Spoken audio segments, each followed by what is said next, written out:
Hare Krishna, Prabhuji. Hare Krishna. So, as you know, the Chandan Yatra is currently ongoing.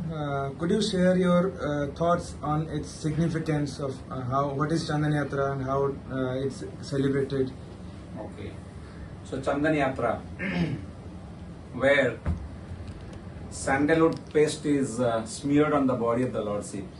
बहुत ही मनोहर और बहुत ही मार्मिक उत्सव है ये चंदन यात्रा। अक्षय तृतीया से ये फेस्टिवल शुरू होती है और लगभग 21 दिन तक ये फेस्टिवल चलती है और जगन्नाथपुरी में ये 42 डेज तक होता है। एक अद्भुत कहानी है चंदन यात्रा का। बाहर 21 दिन और अंदर फिर 21 दिन। स्वयं जगन्नाथ इंद्रद्युम्न महाराज को बोलते हैं कि मेरे चंदन यात्रा कैसे होगा। समझिए, भगवान खुद बताते हैं कि चंदन कैसे मुझे लगाया जाएगा। और वहाँ पे सरोवर है, नरेंद्र सरोवर, जहाँ भगवान को या उनके उत्सव विग्रह को लेकर के बोट राइडिंग करते हैं और फिर ला करके आते हैं। बड़ा सुंदर, ही बहुत बढ़िया फेस्टिवल है। तो ये चंदन यात्रा क्या है? ये गर्मी के समय में भगवान को ठंडक देने का, भक्तों का अपना प्रेम मैं सेवा करने के लिए एक अनोखा अवसर है। आप समझिए, अगर पुजारी जो बहुत ही सूची में रहता है और मंत्र जानता है, अंदर जाएगा गर्भगृह में, भगवान को सेवा करेगा, वो सब एक व्यक्ति, बाहरी व्यक्ति, हम जैसे व्यक्ति, वो जाकर के चंदन घिस करके भगवान का सेवा में लगा सकता है। स्वयं चंदन जाकर के भगवान को, भगवान के दिव्य शरीर में लगाया जाएगा। क्या अवसर है ये! तो ये प्रेम का अवसर है, सेवा का अवसर है। चंदन फेस्टिवल बहुत ही बढ़िया फेस्टिवल है। और इसका अगर आप थोड़ा स्टोरी में जाएं, चंदन यात्रा का शुरू कैसे हुआ, चले जाते हैं वृंदावन में। वृंदावन में एक बहुत ही बढ़िया संत रहते थे, एक आचार्य, और इतने बड़े आचार्य कि उनके बारे में 1-1.5 घंटा बोला जा सकता है, ज्यादा बोला जा सकता है। उनका नाम था श्रील माधवेंद्र पुरी। माधवेंद्र पुरी अपना गोवर्धन परिक्रमा कर करके आते थे और आकर के थक गए और वो क्या किए, गोविंद कुंड में विश्राम किया।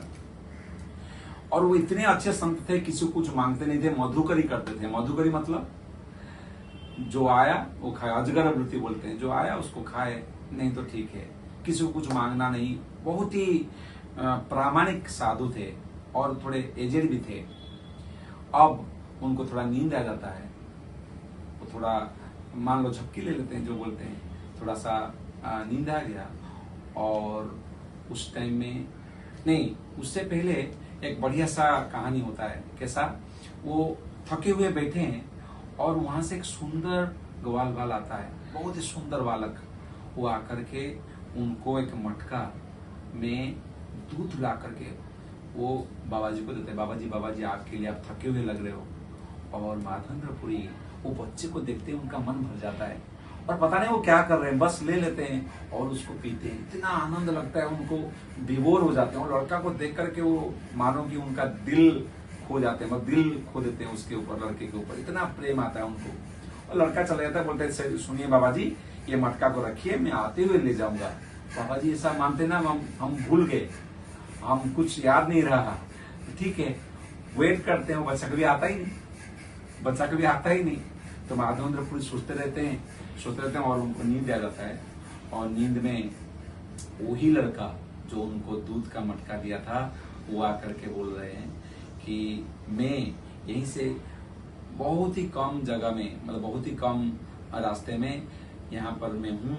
जब मुसलमान लोगों ने विग्रहों को नष्ट करने में लगे हुए थे, तो भक्त लोगों ने कुछ विग्रहों को जयपुर ले लिए, इसलिए जयपुर को गुप्त वृंदावन बोलते हैं।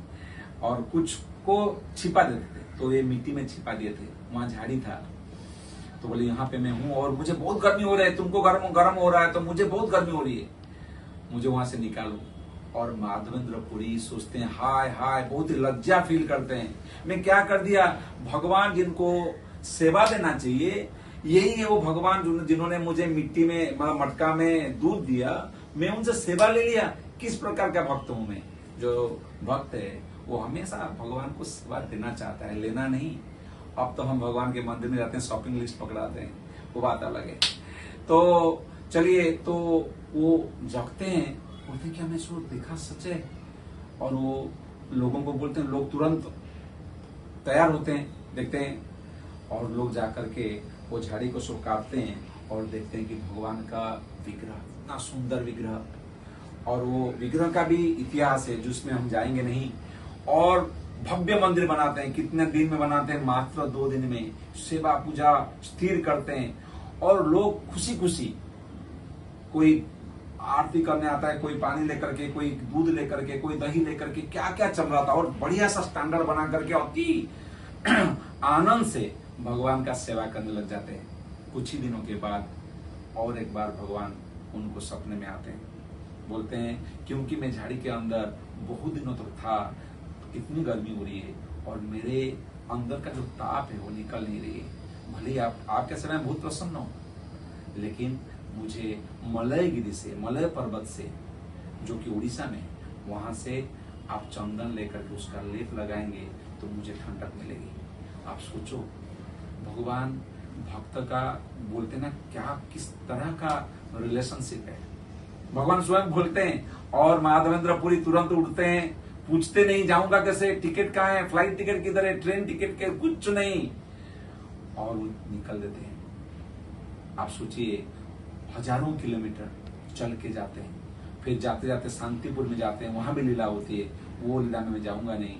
जाते हैं उड़ीसा में, प्रवेश करते हैं, और भगवान का सुंदर विग्रह है बालेश्वर जिला में, रेमुना में, और वो रेमुना में गोपीनाथ का एक बढ़िया भव्य मंदिर है, वहां जाते हैं, और वहां का सेवा देख करके, वहां का प्रसाद देख करके बहुत खुश होते हैं। जो प्रसाद लगाते हैं, भोग लगाते हैं भगवान को, ये सोचते रहते हैं मेरे गोपाल को अगर मैं कर पाऊं तो ऐसा लगाऊं, सोच सोच करके वो हमेशा सोचते कि ऐसा अगर मुझे कुछ मिले कि कैसे बनाते हैं, क्या करते हैं, मैं भगवान को, गोपाल को लगाऊं, ऐसा सोचते ही रहे थे।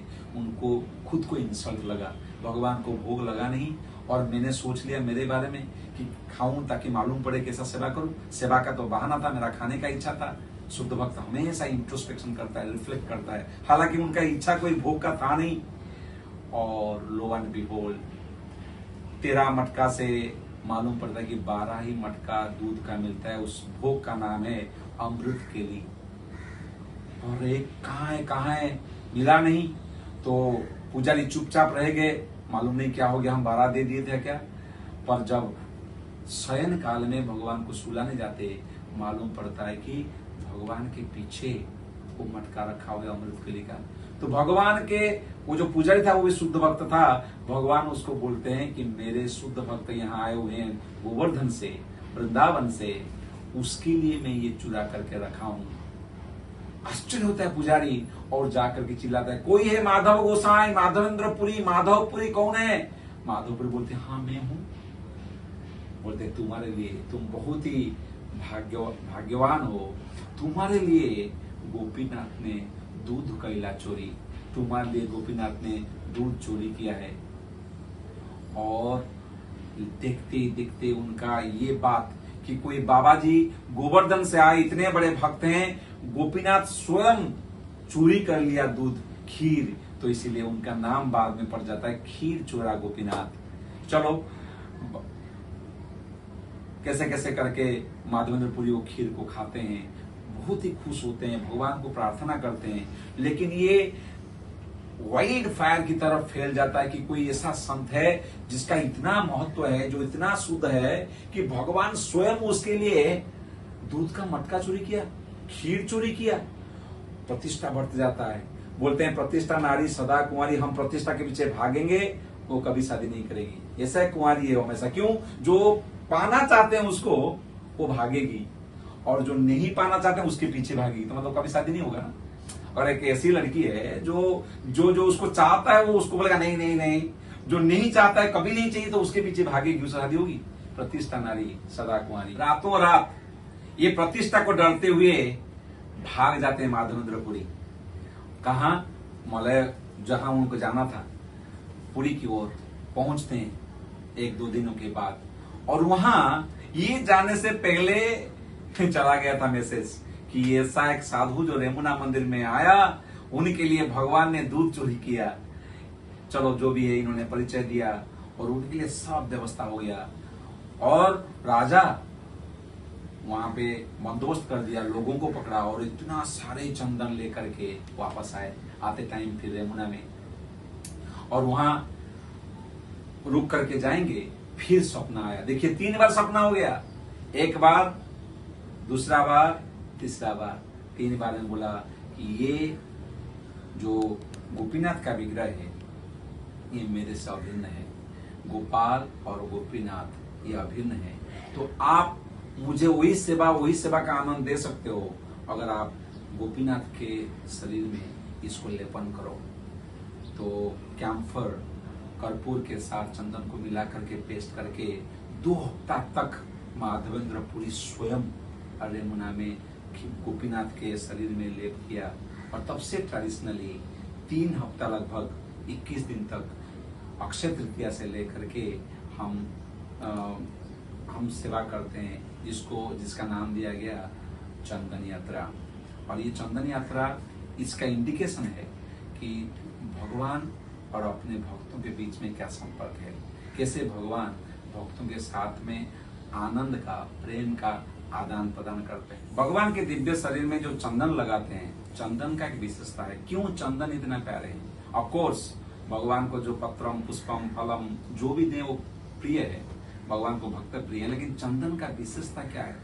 अगर देखें चंदन का पौधों को या पेड़ों को देखें, उनके रूट के एरिया में, उनके रूट्स में, या उसको जड़ बोलेंगे, जड़ में भयंकर सर्प रहते हैं। और उनके पत्तों में या फिर फूलों में अगर देखेंगे या फिर तरह तरह के जगहों में आप देखेंगे, वहां भौरे, बम्बल बीज बड़े बड़े रहते हैं और उनके जो पत्ते हैं वहां कितने भी पंछियां बैठते हैं। लेकिन चंदन ओके, वहां से उससे पहले आप देखिए भयंकर विषधर सर्प के जो गरलधारी है, जो विष है, वो चंदन को अफेक्ट नहीं करता। ना भौरा का जो स्वार्थ के लिए आया है वो उसको डिस्टर्ब करता है, ना पक्षियों के जो स्वार्थ पड़ता है चंदन को डिस्टर्ब करता है, बल्कि चंदन ये सब स्वार्थों को छोड़ करके अपना पहचान, अपना निस्वार्थ से सबको सब देने के बाद भी अपना वास को, अपना सुगंध को बरकरार रखता है। सो ये एक कारण है। दूसरा बहुत ही गूढ़ कारण है, why chandan is so special. चंदन बहुत ही स्पेशल क्यों है? ये और एक कारण है कि जब हम चंदन के पेड़ों को काटते हैं, मान लो कुल्हाड़ी में लेकर के चंदन का पेड़ों को काटते हैं, वो कुल्हाड़ी में भी चंदन का सुगंध जाता है। हमें कोई अगर खराब समय दे, खराब व्यवहार करे, हम रिटेलिएट करेंगे या फिर कुछ नहीं करेंगे, उनके लिए अच्छा तो नहीं करेंगे, लेकिन चंदन ये शिक्षा देते हैं अगर कोई हमारे साथ खराब भी कर रहा है उसको भी सुगंध दो। ये चंदन का विशेषता है। तो इसीलिए चंदन भगवान को इतना प्यारा है। हरे कृष्णा।